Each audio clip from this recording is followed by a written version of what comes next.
I learned that Santa Claus wasn't real when I was 8 years old. I didn't find out the stereotypical way, the whole you stay up all night and spot your parents putting gifts under the tree way. I found out during a family outing in the mall with my dad and my 2 older brothers. We were walking around when my dad said casually, "Oh, let's go Christmas shopping. What do you guys want?"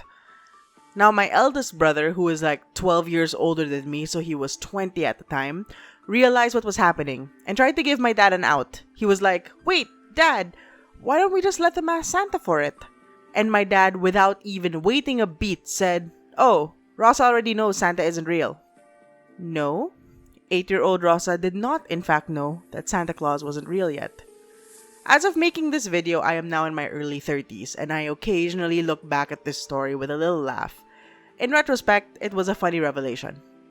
To my dad, it was probably such a small thing. After all, the only difference it made for him was that he didn't have to decipher my childish handwriting to figure out what I wanted for Christmas. But 8-year-old Rosa was devastated. I remember crying and screaming because I already had my letter to Santa written down in my room. I already made my brother's promise to help me bake cookies for Santa on Christmas Eve. I remember thinking something along the lines of, if Santa wasn't real, then what else wasn't real? The monster under my bed? The evil tooth goblins? It made me doubt and question everything that my dad would tell me. For weeks after that, I didn't believe anything my dad told me unless he could prove it. I don't remember exactly the things I did, but my dad told me I was insufferable. I kept asking him questions, asked for proof, and all of that jazz. Now that I think about it, that's probably why I ended up becoming a chemist. Huh. But the point of this story is to showcase the consequences of shattered belief. 8-year-old Rosa believed that everything her father said was true. All those stories of fantastical creatures that live in our otherwise ordinary world. Now that I've grown up and I'm watching my baby nephew grow, I've learned the value of these stories. It's a way to enforce certain habits and behaviors without ever having to explain too much. There's a monster under your bed that will kidnap you if you're up past your bedtime, to enforce good sleeping habits. There's a tooth goblin that will steal your teeth if you don't brush them, to make toothbrushing a habit. Santa Claus has a naughty or nice list, so if you're not nice, you're not getting Christmas gifts, to reward good behavior. But for 8-year-old Rosa, whose belief in Santa Claus was shattered, all of those stories came across as lies. Eventually, 8-year-old Rosa got over it and started believing in her dad again after that very awkward Christmas. But this is the shattering of a relatively small belief of a child. This breach of trust in someone's belief can have tremendous effects on a person's psyche, especially if this belief was the foundation of one's entire life. How do you navigate such an attack on your own foundation? How do you move on when more than one person is affected? What about an entire nation? An entire race? An entire history? Hello everyone! Rosabel's here, and in this video we're going to explore the rise of Laterano as a theocratic power of Terra and the catastrophic consequence of the recent revelations we had in the Masses Travels event, and we'll be exploring how such a power crumbled. Welcome to the mini lore analysis on Laterano. For those who are familiar with my lore and ludonarrative series, we're not going to dive as deep as I usually do on these analyses. This is just to focus on one particular aspect of Laterano lore that I found very fascinating and wanted to delve into. This is probably very obvious, but major spoiler warning for the blessed storyline of Arknights, which includes story beats from Guide Ahead, Hortus de Escapismo, and the Masses Travels, which also requires a mandatory spoiler warning about episode 15 and Zwillingstürme im Herbst, and some lore from Terra, a Journey.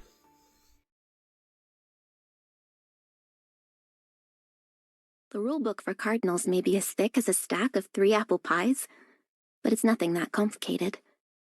Checking on new arrivals to see how they're settling in, seeing if people are doing all right at the monasteries. After all, without them, what would even be left of Laterano today?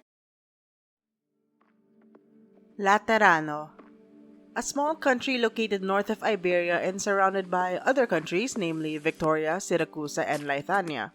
The name is derived from the Apostolic Palace of the Lateran, which was an ancient palace in the Roman Empire that was the papal residence, or the main home of the Pope during that time.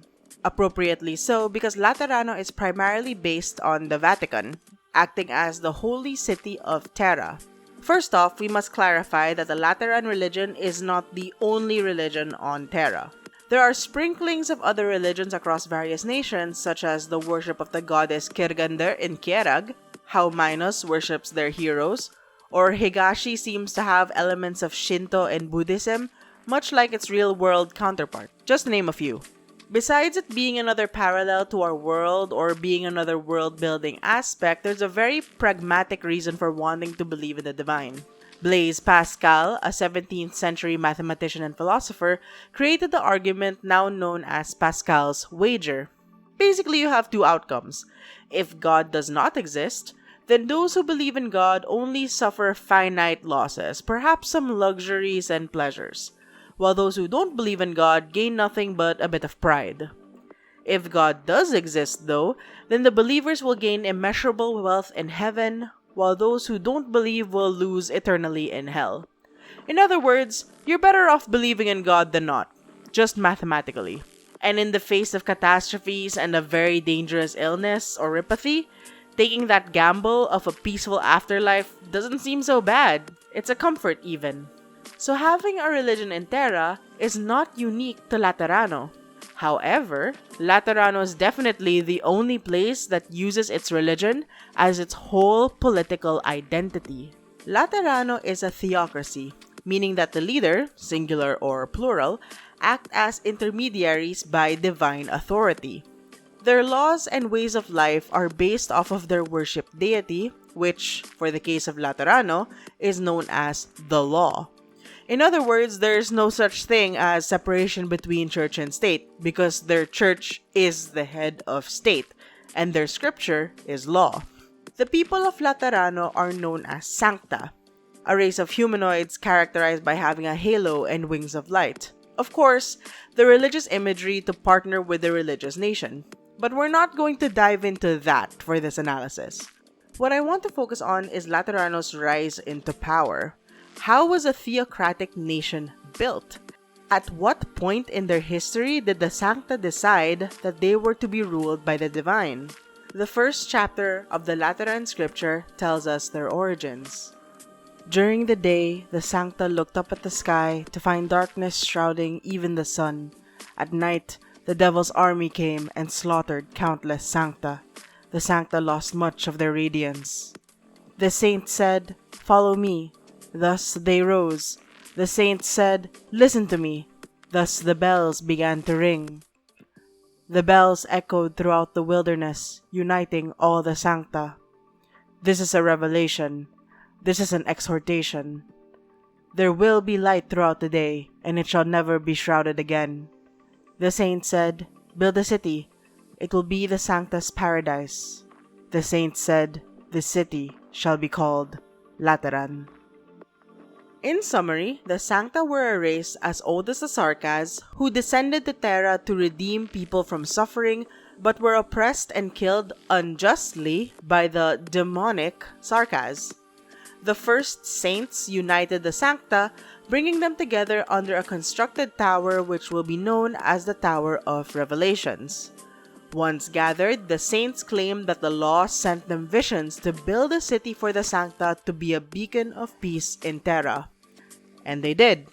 Laterano, by the time we encounter them in Guide Ahead, is known as a neutral geopolitical power characterized by their religious influence and culture based on the guidelines of the law. Because of their neutrality and that their religion is validated and even bolstered by being spared by calamities throughout their history, it has gained a reputation in Terra by being a heaven on earth. So far, so good. But there is a glaring danger to having your entire political identity centered on religion. Famous atheist and evolutionary biologist Richard Dawkins popularized the term the God of Gaps, which is a concept first written by Friedrich Nietzsche back in 1880. Basically, this is the very flawed way of thinking that if there is something that cannot be explained, it must be an act of God.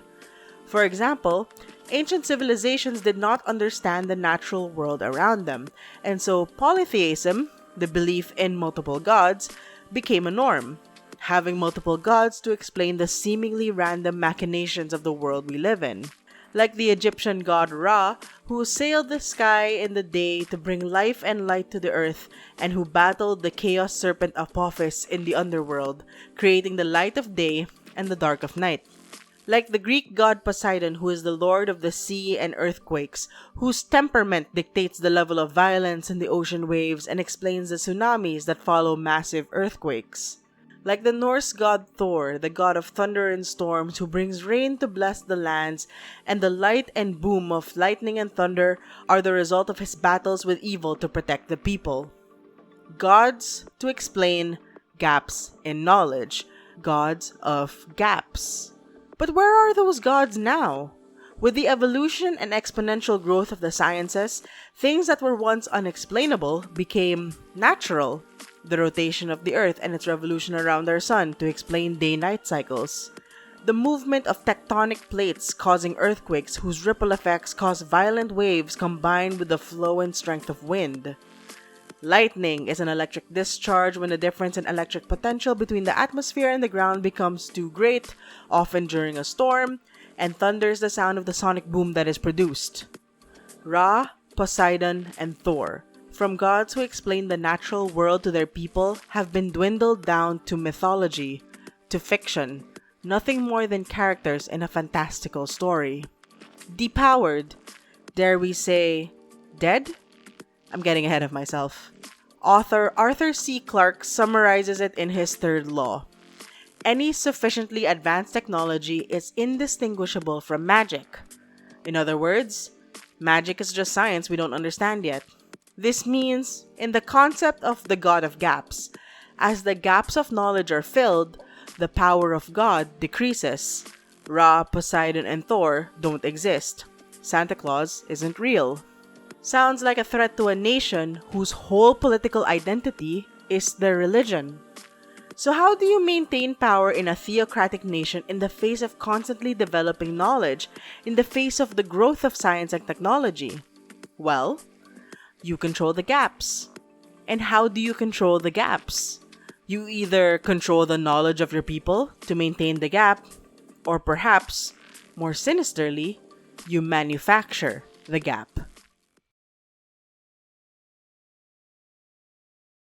Doctor, this is my medical examination report. Please confirm. Currently, no horns have grown on my head, and my halo has seen no changes in shape or form.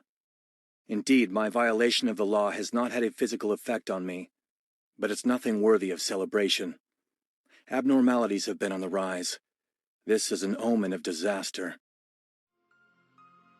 Let's take a look at the core beliefs of the Laterano. The Sankta were sent down to Terra to bring peace. The Sarkas are wicked and evil beings who oppress the Sankta. The law is the Lord of the Laterano who binds the Sankta to the 13 laws. Now, in order for the Lateran god, the law, to lose its power, these core beliefs must be shattered. The gaps must be filled. But what exactly are these gaps? Well, we have the origins of the Sankta, the rivalry between the Sankta and the Sarkas, and the law and its powers over the Sankta. At first glance, these gaps are pretty solid. The Sankta coming to Terra, beings that are so different from the others that they must have come down from somewhere else. Of course, there were already pre-existing prejudice against the Sarkas as the harbingers of Originium, and discrimination towards their customs and ways of living. And we do have the existence of Farenmuts across Terra, from Sui to Kirgander. So mayhaps the law was another type of Farenmut. So far, so good. But believe it or not, prior to the masses' travels, there were already whispers of these gaps being maintained, even manufactured by the higher-ups of Laterano. These accounts were from the book Terra, A Journey, though I'm using the translated version from the original CN version that I read. Don't worry guys, I pre-ordered the English version for myself, so I'll be using that as soon as I have it. First was the origins of the Sankta and the relationship between the Sankta and the Sarkas, but from the perspective of the Sarkas. According to the Sarkas, both they and the Sankta share a common ancestor, an ancient race known as the Tikas. The Sankta chose to separate themselves from their Sarkas cousins through an unforgivable betrayal. According to them, the Saints, or the first Sankta, were actually a group of Sarkas who were excavating some ancient ruins in order to find some answers to save their declining civilization.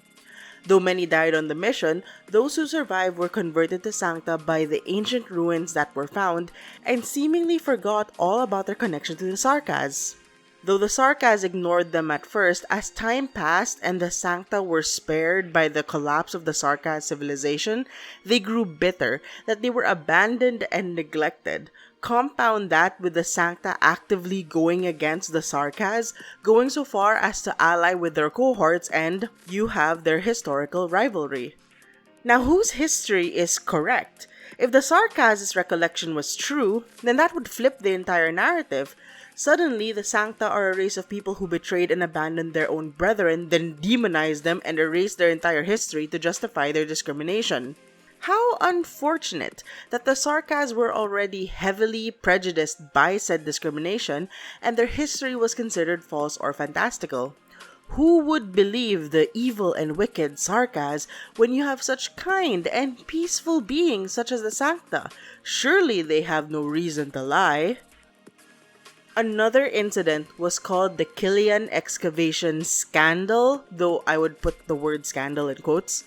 A Victorian by the name of Kylian Dougal was a geological surveyor who came across an originium-coated Laterano gun. Excited by the prospect of finding ancient Laterano artifacts, they got the support of the Museum of Londinium to excavate everything they could. In this process, they found statues of Lateran Santos. But these images of Santos, despite having their iconic halo and wings, also had monstrous features not unlike the appearances of the Tikas. There were also statues where their faces were cubical, which the excavators suspect was the physical representation of the law. They may have stumbled upon one of the first Sankta settlements. This is big. This is proof that the Sarkas version of their history was correct. That the Laterano were descended from the Tikas and were cousin races with the Sarkas, and whatever the law was seems to be some sort of cubical relic rather than a god.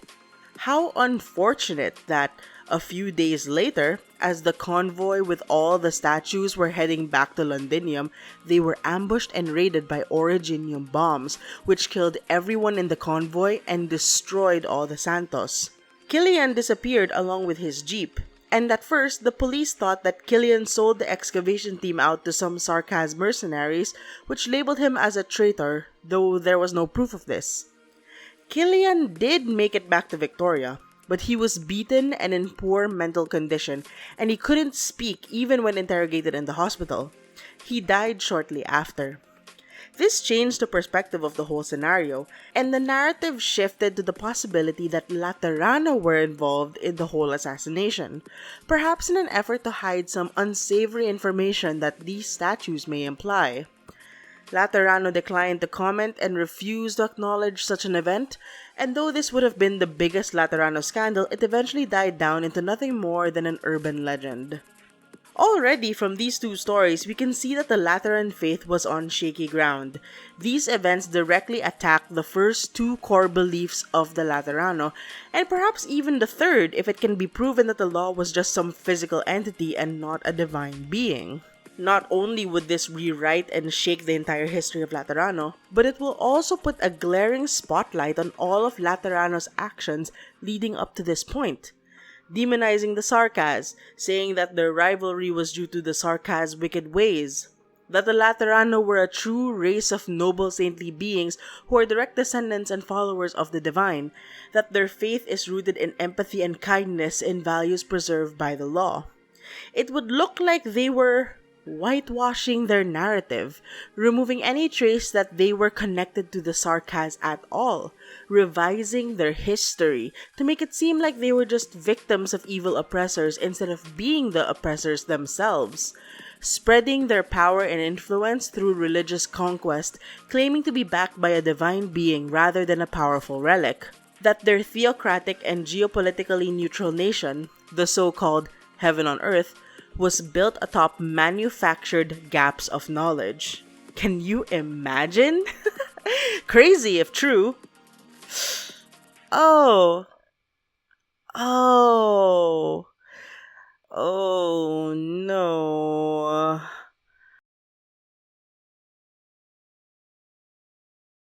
There were lots of friends I tried to convince to stay, but failed. It was only a long time later I realized it wasn't because of me that they left, but because of Laterano. The city's glory is like the sun. Its brilliant radiance suffers no stars, but it is the duty of the stars to shine upon the night where the sun does not. So, the Sarkas were right. The Sankta were not some special angelic-like race that was sent to Terra. They were a mutation created by a program that grew traits separate from their Sarkas cousins. It was them who abandoned and betrayed their struggling brethren, choosing to protect themselves instead of offering shelter in their safe zone. And the law was not a divine being but a supercomputer. The Personality and Cognitive Synchronization, or PCS, originally designed by the predecessors to bridge the barriers of communication between people in order to more quickly develop scientific and militaristic studies. Left dormant for so long without maintenance, its function severely degraded, and what was left was what created the Sankta. We had a glimpse of the law as early as Guide Ahead, and though we didn't understand what it was at the time, it should have hinted to us that we were not dealing with the divine. Laterano was built on the back of betrayal. The betrayal of the Sankta towards their Sarkas cousins. How fitting was it then that Laterano would fall on the back of the betrayal of the law, hijacked by Priestess. And if we go back to the core beliefs of the Laterano, with everything we have learned, we see just how each one was a mode of self-preservation, a way to wash away the stain of betrayal, a way to make their existence appear noble and righteous, to hide away the shame of their origins. Manufactured gaps, maintained through centuries of lies and historical revisionism, through ambushes and torture like what happened to Kylian Dougal, all the while preaching peace and neutrality, using the law and the faith and empathy of the Sankta to maintain the status quo, casting away the fallen who would reveal the Sarkas' blood that bound them. This is the true face of the holy city of Laterano. Heaven on earth indeed.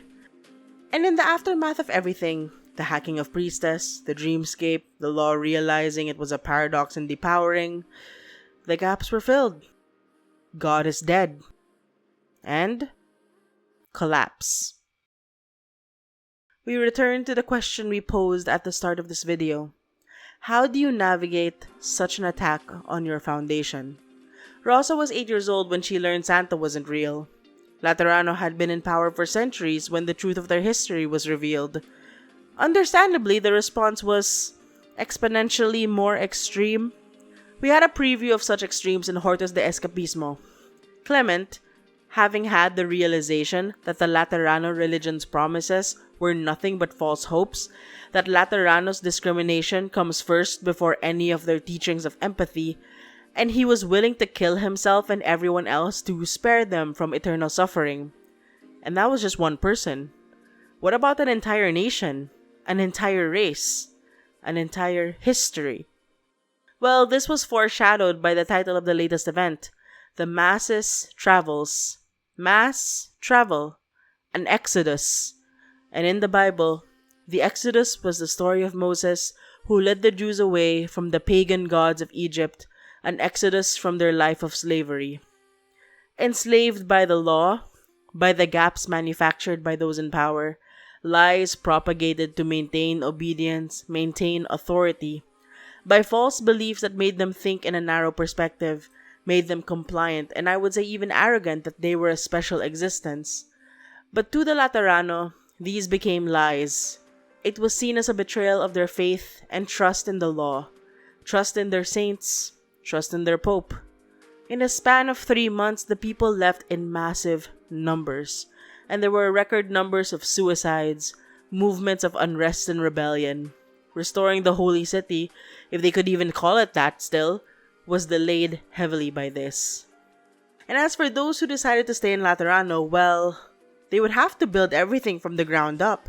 Remember what I said at the start of this video, the danger of having your entire political identity tied to religion is the collapse of it. With the death of their god and their whole faith, the sanctity of Laterano was gone. All that goodwill and political power they accrued was back to zero. Who would believe in a country built on lies and deception? Who could trust them? And in the absence of their law, who would even lead them? Perhaps it was time for things to change. A new age of Lateranos on the horizon, no longer neutral and pacifist. A blank slate. However, the strangest thing is that even with all this, the Sankta's halo still lit up. The weekend, they still had empathy.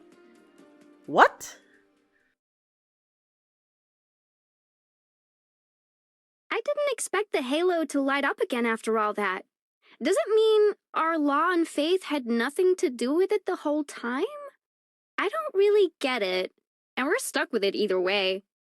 There are no streetlights on our little path, so without the halo, we'd be smacking right into utility poles. The Goldilocks zone. Inspired by the fairy tale of the same name, the whole it's too big, it's too small, it's just right kind of thing. This is the nickname of the habitable zone, or the distance from a star, like our sun, where the temperature and atmosphere is just right for life to exist in a planet. Our planet Earth resides in this zone. There is an argument that it is by the grace of God that we are miraculously placed on the Earth that happens to be in the perfect zone for life to thrive on the planet. Simultaneously, one can make the argument that because Earth is in the habitable zone, life was able to thrive and so we live. It's coincidence, not divine intervention. And this is a common theme that we can see when we talk about philosophies regarding the existence of religion. For every reason religion exists, there will always be another one that will counter it. Because even when we completely dismantled the Lateran faith earlier in this video, at the end of the Mass's travels, a Sankta was born to two Sarkas. It's something unexplainable, illogical, magical, a new gap. So what should we believe in the end? Has evolution or generations of Sankta removed their dependence on the law, thus allowing the Sankta race to exist without their lord? Or have the Sankta's belief in their own version of the law create a god in their projected image overtaking the original law, a new god? Could 8-year-old Rosa trust her dad again after having her little world turn around? She didn't know. We don't know. The Sankta don't know. But isn't that the very definition of faith? How ironic that, with the death of the law, the Lateran faith had shifted into something that is more in line with our understanding of faith. And in the Exodus, the Jews left the false gods and they were eventually led to the promised land. Thank you so much for watching this video. I wanted to make a lore video in the light of the Mass's travels, but I didn't want to talk about the whole of Laterano, like what I did to the Abyssal Hunters, because that would have taken so much more time. So I just focused more on the philosophical undertones of the story and something that really tickled my brain. I definitely want to talk more about empathy, the law, the link to the predecessors, their monopoly of firearms, what it means to be fallen, the implication of priestess and what she did to the law, the parallels between Laterano and our own religion, and so much more, but I think this will have to do for now. Let me know if you enjoyed this mini lore analysis. I definitely want to dive into a full lore and ludonarrative analysis for some Lateranos like Executor, Exu, Lemu, and the rest. Think of this as an initial preview of what's to come. Subscribe to me if you want more lore and ludonarrative analysis or these mini analysis, or for general gameplay and news in Arknights. Let me know as well who is your favorite Laterano operator. Anyway, that's it for now. I'll see you guys next time. Bye!